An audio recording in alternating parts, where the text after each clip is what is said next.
अस्सलाम वालेकुम व्यूअर्स। सोने की मार्केट और सिल्वर की मार्केट अचानक से क्रैश करने के बाद मार्केट ने अचानक से अपसाइड की तरफ बड़ी मूवमेंट क्यों दी, उसकी मेन रीज़न क्या है, उसकी मेन रीज़न आपसे डिस्कस करते हैं। सबसे पहली मेन रीज़न ये है कि डोनाल्ड ट्रंप ने पहले बयान दिया कि आज रात हम ऐसा अटैक करने जा रहे हैं जिसकी वजह से जो ना पूरी दुनिया के सामने इबरत का निशान जो है वो ईरान बनेगा, और ऐसा हमला करेंगे कि ईरान के जितने भी ऑयल की तनसीबात हैं, उनकी जितनी भी एनर्जी की तनसीबात हैं, सारी हम एनर्जी की तनसीबात के ऊपर जो है ना हमला करके उनके ऊपर जो है ना अपना फुल 100% कंट्रोल कर लेंगे। उसके बाद क्या हुआ, इंटरनेशनल मार्केट अचानक से बढ़ी, और इंटरनेशनल मार्केट जो कि 4070 और 4060 के घरों में चल रही थी, अचानक से इंटरनेशनल मार्केट 4170 और फिर मार्केट फिर बढ़ती गई। उसके बाद जो है ना 4220 और 4225 का मार्केट ने हाई लगाया, टॉप लगाया। तकरीबन 150 से $200 की मार्केट के अंदर मार्केट ने मूवमेंट दी है। उसकी सिर्फ और सिर्फ एक ही रीज़न बनी है, मार्केट ने H1 के अंदर जो ना एक और की कैंडल के अंदर मार्केट ने बहुत बड़ी मूवमेंट दी, जो कि बहुत बड़ा एक अपसाइड की तरफ मूवमेंट है और अनएक्सपेक्टेड मूवमेंट है, जिसकी वजह से काफ़ी ज़्यादा जो ऑनलाइन काम करते हैं उन लोगों को भी इसका सामना करना पड़ा। और इस वक्त जो सोने की प्राइसेस है वो भी आपसे डिस्कस करते हैं। काफ़ी सारे लोग हमें ये कहते हैं कि जंग जब होती है तो सोने की प्राइसेस ऊपर की तरफ जाती हैं, लेकिन इस वक्त की जो सिनेरियो है, उस वक्त क्या सिनेरियो है कि इस वक्त जैसे ही डोनाल्ड ट्रंप ने कहा कि हम जो है इस जंग को ख़त्म कर रहे हैं, तो मार्केट ऊपर की तरफ जा रही है। और जब कह रहे हैं कि हम जो है ना जंग करेंगे, अटैक करेंगे, तब मार्केट नीचे आ रही है। तो इसलिए हर वक्त का जो सिनेरियो है वो हर वक्त का अलग अलग सिनेरियो होता है। तो जनाब आज की तारीख में जो पीस की प्राइस है 4,32,000 रुपये पीस की प्राइस है। पठूर की रवे की प्राइस है 4,26,000 रुपये, ये पठूर की प्राइस है। और 22 कैरेट फितौले का रेट है 3,96,000 रुपये। 21 कैरेट फितौले का रेट है 4,05,000 रुपये, 21 कैरेट फितौले का रेट है। और इस वक्त जो तेज़ाबी चांदी का रेट है वो है 6,900 रुपये तेज़ाबी चांदी का रेट है। KG 999 की प्राइस है 7,150 रुपये KG 999 की प्राइस है। इंटरबैंक में डॉलर का रेट है 278.30।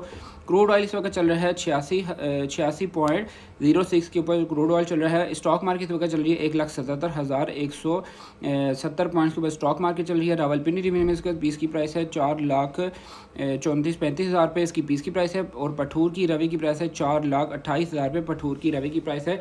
पेशावर में इस वक्त पक्के तोले का रेट है 4,46,000 रुपये पेशावर में इस वक्त पक्के तोले का रेट है। काफ़ी सारे लोग जो लोग परेशान हैं, जो लोग पैनिक में हैं, ऊपर के रेटों में स्टक हो गए हैं, उन लोगों को मेरी सजेशन ये है कि वो यहाँ पर सब्र कर लें।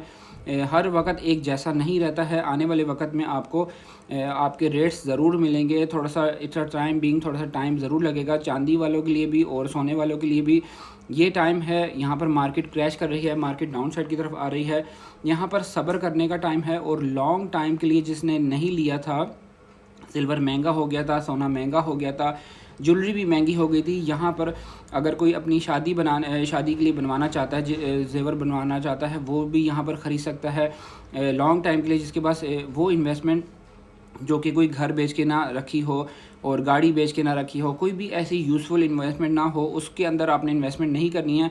उन पैसों से इन्वेस्टमेंट करनी है जो आपके फ़ालतू पैसे हों, जिनको आपने यूज़ नहीं करना है साल 2 साल के लिए।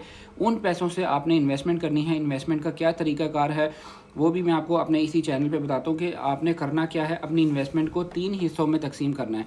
3 हिस्सों में तकसीम करने के बाद एक हिस्सा जो है, जब मार्केट क्रैश कर रही होती है उस टाइम पे आपने एक हिस्सा ख़रीद लेना है। और फिर मज़ीद अगर देखें कि मार्केट मज़ीद और नीचे की तरफ आती है तो हमने दूसरा हिस्सा भी ख़रीदना है। अगर इस दौरान अगर हमारे जो 2 हमने हिस्से ख़रीद लिए, अगर इस दौरान मार्केट अप साइड की तरफ चली जाती है और वो 2 हिस्से हमें फ़ायदे दे रहे हैं, तो उन 2 हिस्सों को हमने निकाल देना है।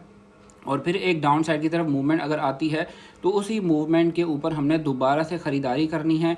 फिर चाहे हम 3 हिस्सों की दोबारा से ख़रीदारी भी लगा सकते हैं, और फिर लॉन्ग टाइम में इंशाल्लाह हमें अच्छे से अच्छे मौके मिलते चले जाएंगे। मेरी जो बातें हैं, जो मैं पेशन गोई करता हूँ, ये एक महकमा मौसमियात की तरह हैं, गलत भी हो सकती हैं, सही भी हो सकती हैं। तो आपने करना वही है जो आपको दिल कहता है। अल्लाह ताला का नाम लेके दुरूद शरीफ पढ़ के आपने फ़ैसला करना है। इंशाल्लाह अल्लाह ताला आपको निकलने का भी मौका देगा, और इसी इन्वेस्टमेंट में, इसी उसके अंदर अल्लाह ताला आपको इसमें बरकत देगा। फिर मिलते हैं नेक्स्ट अच्छी वीडियो में। ठीक है, अल्लाह हाफ़िज़।